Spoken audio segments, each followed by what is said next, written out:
Hello all, thanks for tuning in. Today we're here at beautiful Betzwood outside of Philadelphia, the home of Lubin Studios from 1912 to 1916. And we brought one of his cameras along to show you here. The camera is a copy of a Pathé with notable improvements. This is camera P. So this is definitely not the first time this camera has been here before. It has the two magazines up here on top, similar to a Pathé, but an all-metal body. You have your shutter adjustment here. You have a speedometer, which is kind of a unique piece. The 120 here would be 120 revolutions per minute, which would give you roughly 16 frames per second. You open up your door here, and inside you have your gate. Again, very similar, basically a copy of a Pathé, which was Pathé Studio, which was introduced in 1908. Got nice, you can line up your image here, focusing on the lens there, and you could open this up and view inside. Adjustment side on the side here for your shutter, iris, and also your focusing. This is your film punch down here. Film take up there. You can do some of your fancy fades and dissolves up front here with the camera. Say on a nice period tripod, able to capture your shot. Here at Betzwood, this was the Betz brewery. So the only thing that's really left here are these two cream-colored buildings. That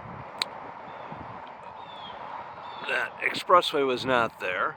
And then the Schuylkill River is right along here. There was around 400 acres of the old Betz brewery that Lubin bought. So they were able to recreate the Wild West films here, putting up fairly primitive-looking studios.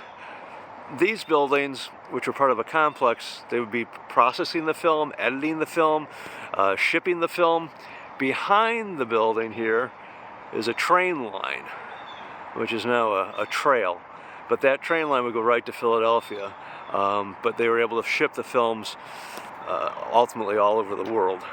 So here we have Sigmund Lubin, head of the Lubin Company, started motion pictures back around 1897. You have a lineup here of all of his cameramen, many using the same type camera that I brought here today. The motion picture were inhibited by Edison's patents up to around 1908, when they kind of formed a truce, bringing everyone together with the patents company. And then after that, there was a major explosion here in America of investment in films. So with that, Lubin opened Lubinville down on the north side of Philadelphia. We'll try to go there later this afternoon. And then 1912, we expanded to Betzwood here.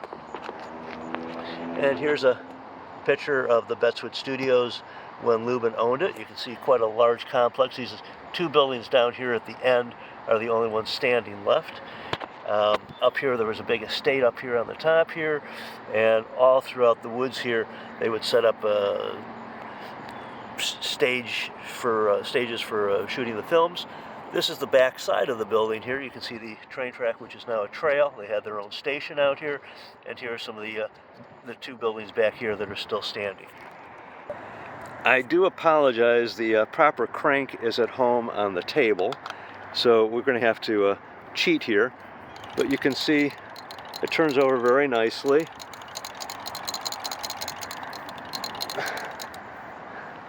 We'll go in front and open up the camera. So here's the inside of the camera. It has the movement, that of a Lumiere cinematograph, where the pin comes in and out as the disc turns around, moving it up and down and then in and out. You have your lens here. You would focus it from the knob out here. This would operate your f-stop. Nice oiling ports, aluminum body. So thank you very much for watching. Let's see if we can head to Lubinville down at 20th and Indiana and see what's down there left.